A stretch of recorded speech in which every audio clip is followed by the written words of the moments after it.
Hello viewers, কেমন আছেন সবাই? সিভিল মাস্টারের নতুন ভিডিওতে আপনাদের সবাইকে শুভেচ্ছা।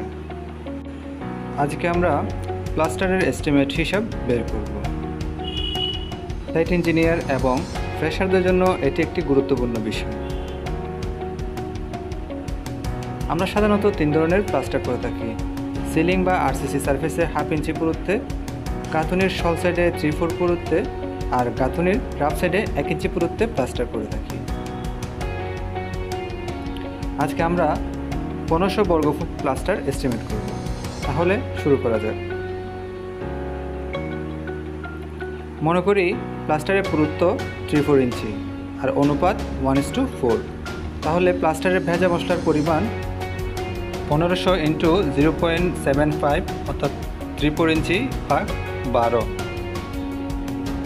অর্থাৎ 3/4 ইঞ্চিকে ফুটে নেওয়া হয়েছে, সমান 93.75 ঘনফুট বা SFT। এটা পেলাম ভেজা মশলার পরিমাণ। এখন আমরা শুকনো মশলার পরিমাণ বের করব। আমরা জানি শুকনো মশলার পরিমাণ ভেজা মশলার চেয়ে 1.54 গুণ বেশি হয়। সুতরাং শুকনো মশলার পরিমাণ হবে 93.75 × 1.54 সমান 144.37 CFT। অনুপাতের যোগফল হবে 1 + 4 = 5। এখন আমরা প্রয়োজনীয় মালামালের পরিমাণ বের করব। আমাদের মালামাল প্রথমে প্রয়োজন সিমেন্ট।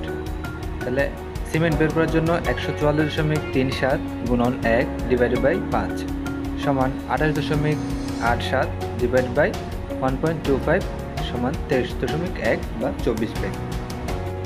এখানে 144.37 হলো মোট শুকনো মশলার পরিমাণ, × 1 হলো সিমেন্ট এবং বালির অনুপাতের 1 / 5 হলো অনুপাতের যোগফল, আর 28.87 এটা হলো CFT। আমরা এটাকে ব্যাগে নেব। ব্যাগে নেওয়ার জন্য 1.25 দিয়ে ভাগ করেছি, কারণ আমরা জানি 1 ব্যাগ সিমেন্টের অনুপাত 1.25 CFT বা 1.25 CFT। তাহলে 28.87 CFTকে 1.25 CFT দিয়ে ভাগ করলে মোট কত ব্যাগ সিমেন্ট লাগবে তা বের হয়ে যাবে। সিমেন্টের পর এবার আমাদের প্রয়োজন বালি।